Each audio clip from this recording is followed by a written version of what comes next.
Good morning, all of you. I hope you all are fine. Yesterday we discussed about respiratory system part first, upper respiratory system. Today we discuss about respiratory system part 2, lower respiratory system and respiratory muscles. Let's start. Number second point, lower respiratory system. There are four parts of upper respiratory system: nose, mouth, pharynx and larynx. And there are three parts of lower respiratory system: trachea, bronchi and bronchioles and lungs. Alveoli is count in bronchi and bronchioles. Alveoli है वो bronchi and bronchioles में count होती है. तो शुरू करते हैं, हम स्टार्ट करते हैं. Number A point, trachea.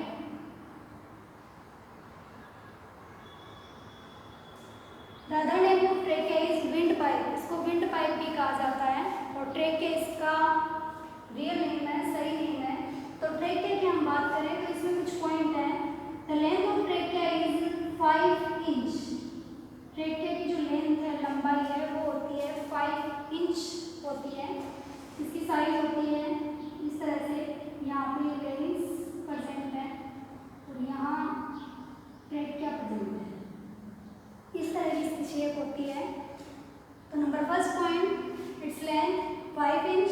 Number second, capital C shape rings are present in trachea. Capital C shape rings are present in trachea.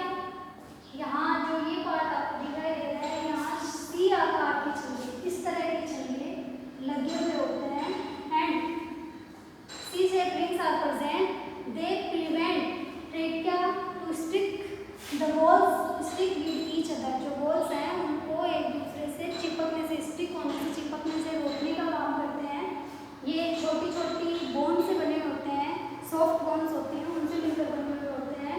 और ये क्या करते हैं, ये जो इसकी वॉल्स हैं, जो आपकी विंड पाइप है, इसकी वॉल्स है, उसको आपस में चिपकने से रोकते हैं. Second point, C shape rings are present. Number third point, epithelium present. Epithelium present to synthesise mucus. Mucus को सिंथेसाइज करने के लिए इसकी जो वॉल्स होती हैं, इसके अंदर इपिथेलियम प्रेजेंट होता है. इपिथेलियम का क्या काम करता है, ये म्यूकस को सिंथेसाइज करता है. अब म्यूकस का वर्क क्या होता है, जब हम ऑक्सीजन को इनटेक करेंगे तो ऑक्सीजन के साथ बहुत सारे डस्ट पार्टिकल्स है, पोलन ग्रेन्स है, वो भी ऑक्सीजन या एयर के थ्रू हमारे ये जो पार्ट है, फेरिंग्स है, ट्रेकिया तक पहुंच जाते हैं. तो इसके अंदर जो म्यूकस प्रेजेंट होता है वो क्या करता है, उसको फिल्टर करने का काम करता है, डस्ट पार्टिकल को बाहर रख लेता है और जो फाइन, जो प्योर एयर है, उसको आगे लंग्स तक भेज देता है. तो ये आपका पॉइंट पूरा हो गया. ट्रेकिया के 3 पॉइंट है: length, C shape rings are present and their function. कि ये रिंग्स जो प्रेजेंट होती है, इनका फंक्शन क्या होता है, it prevent trachea stick with each other. Number third point, epithelium present to synthesise mucus. Next चलते हैं अपन B point, bronchi and bronchioles.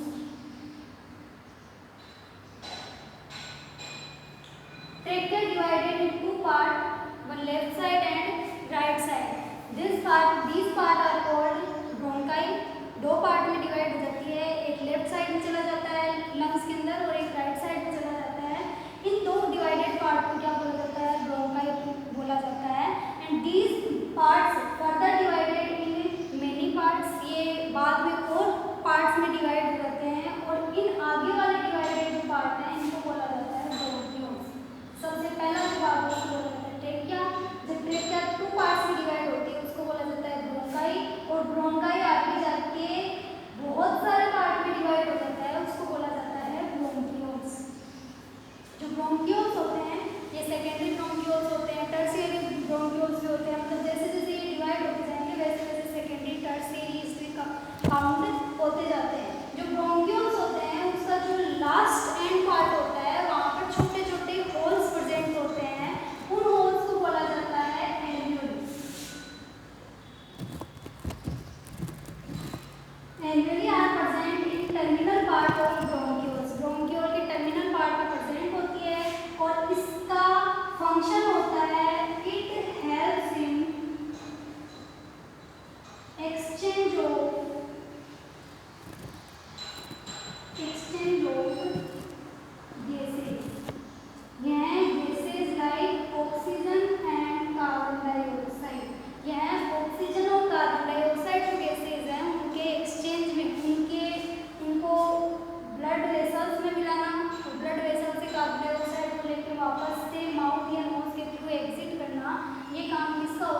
Lungs flexible होते हैं, स्मूथ होते हैं, सॉफ्ट होते हैं एंड इनका कलर कैसा होता है, लाइट पिंक कलर ऑर्गन होता है। लाइट पिंक कलर होता है कि इनका ब्लड वेसल्स प्रेजेंट होती है, RBC red blood cells present होती है, रेड ब्लड कार्पस्कल्स प्रेजेंट होती है और साथ में लिम्फोटिक वेसल्स भी प्रेजेंट होती है। लिम्फोटिक वेसल्स आपने 9th क्लास में पढ़ा था, लिम्फोटिक वेसल्स है उसका कलर कैसा होता है, येलोइश कलर होता है। और रेड ब्लड वेसल्स है उनका कलर कैसा होता है, रेड कलर होता है। तो रेड और येलोइश कलर मिलकर कैसा कलर बना लेते हैं, पिंक कलर बना लेते हैं, लाइट पिंक कलर। इसी वजह से लंग्स का कलर कैसा होता है, लाइट पिंक कलर होता है। Number 2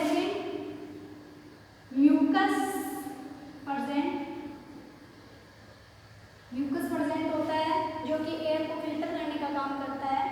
number 3 point, number 4 point, lungs situated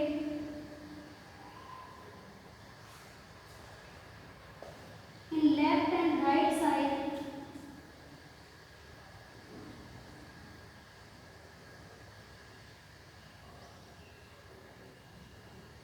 upper part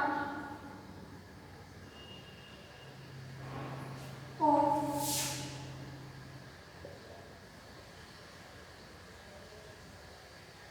diaphragm.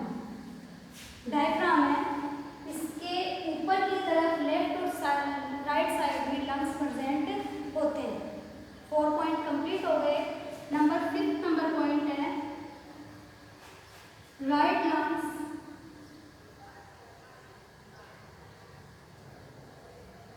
Smaller than left lungs. Right lungs है वो लेफ्ट लंग के अकॉर्डिंग थोड़ा सा छोटा होता है, लेंथ में छोटा होता है। Lung in length but more in width. Right lungs smaller according to left lungs, left lungs के अकॉर्डिंग लेंथ में थोड़ा छोटा होता है बट इसकी विड्थ क्या होती है, ज़्यादा होती है। तो इसकी विड्थ तो होती है ज़्यादा, कौन से वाले की होती है विड्थ ज़्यादा, राइट लंग्स की, बट इसकी जो लेंथ है वो होती है कम। लेंथ ज़्यादा किसकी होती है, लेफ्ट लंग की होती है, बट इसकी जो विड्थ है वो कम होती है। विड्थ कम क्यों होती है, क्योंकि जो मिडिल वाला पोर्शन होता है थोरेसिस कैविटी का, उस थोरेसिस कैविटी के मिडिल पोर्शन में हार्ट प्रेजेंट होता है और हार्ट प्रेजेंट होने की वजह से इसकी जो विड्थ है वो कम होती है, इसकी विड्थ ज़्यादा होती है, इसकी लेंथ कम होती है और इसकी लेंथ ज़्यादा होती है। ये आपके पॉइंट हो गए, 5 पॉइंट कंप्लीट हो गए। नेक्स्ट पॉइंट है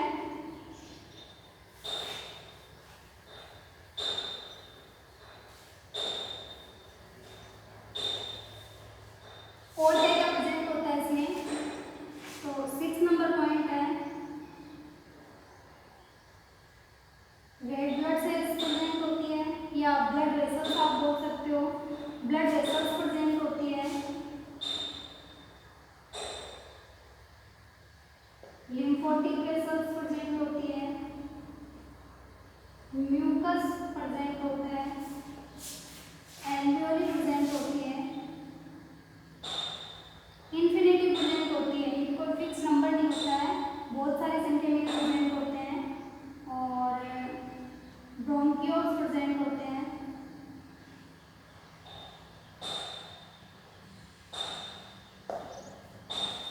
यह आपका लंग्स के बारे में कंप्लीट हो गया है। लंग्स में से बस इतने क्वेश्चन पूछे जाते हैं। आपको 6 पॉइंट बता दिए, इसके फंक्शन भी है, कहाँ सिचुएटेड होता है, क्या क्या इसमें प्रेजेंट होता है। आपका लंग्स कंप्लीट हो चुका है और लोअर रेस्पिरेटरी सिस्टम के चारों भाग कंप्लीट हो गए। ट्रेकिया के बाद bronchi and bronchioles, lungs, alveoli, ये कंप्लीट एक्सप्लेन कर दिया है।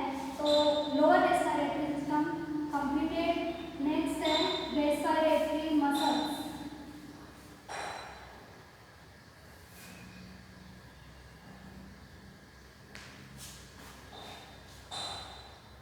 Number 3 point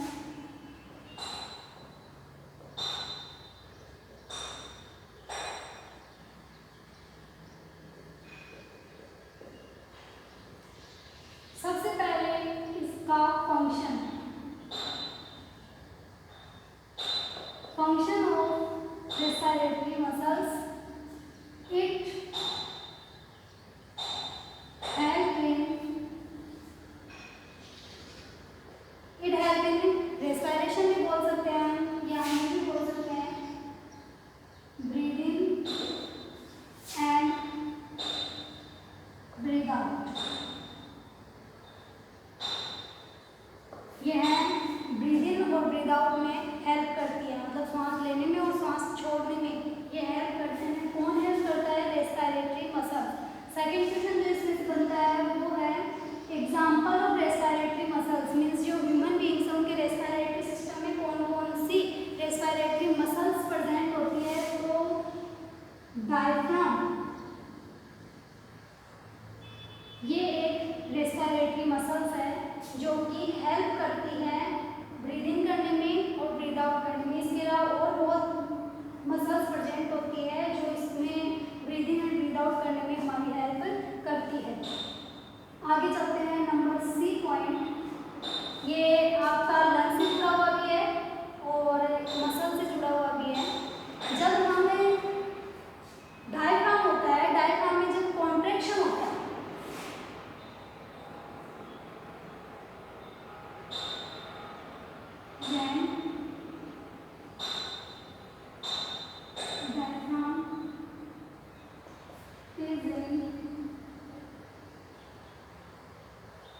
contraction position,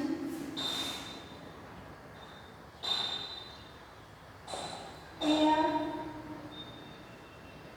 fill in lungs। जब इसमें कॉन्ट्रैक्शन होता है तो जो लंग्स होते हैं उनमें एयर फिल हो जाती है और इसी से जुड़ा हुआ पॉइंट है when diaphragm is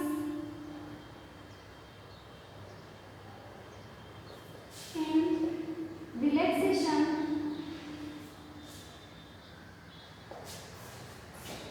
position, air moved out from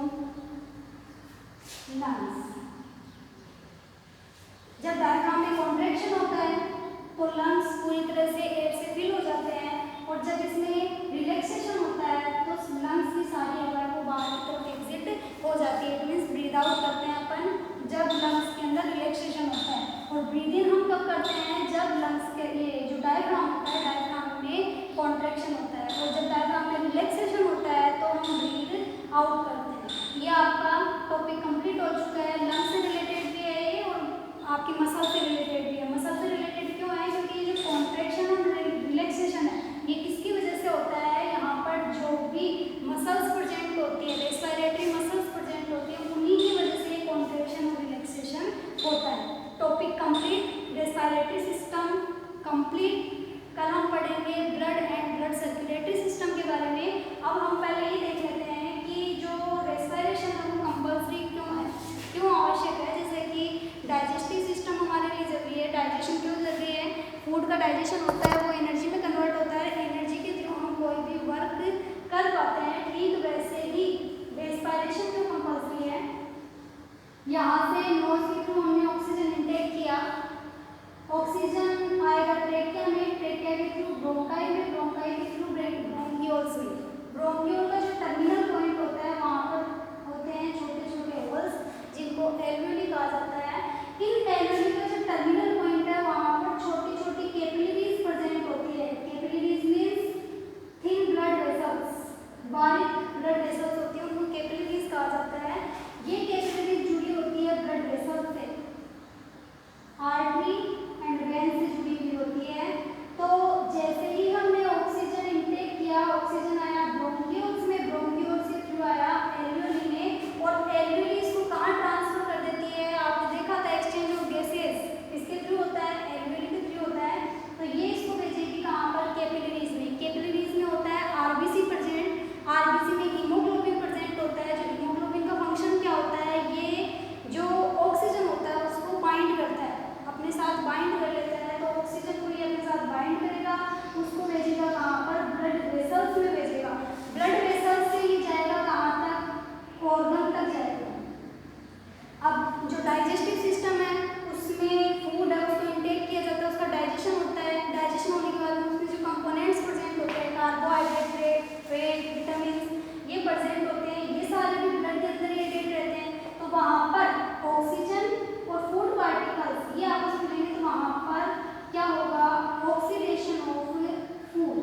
impurities को स्वेट के थ्रू एग्जिट कर दिया जाता है बॉडी से और कार्बन डाइऑक्साइड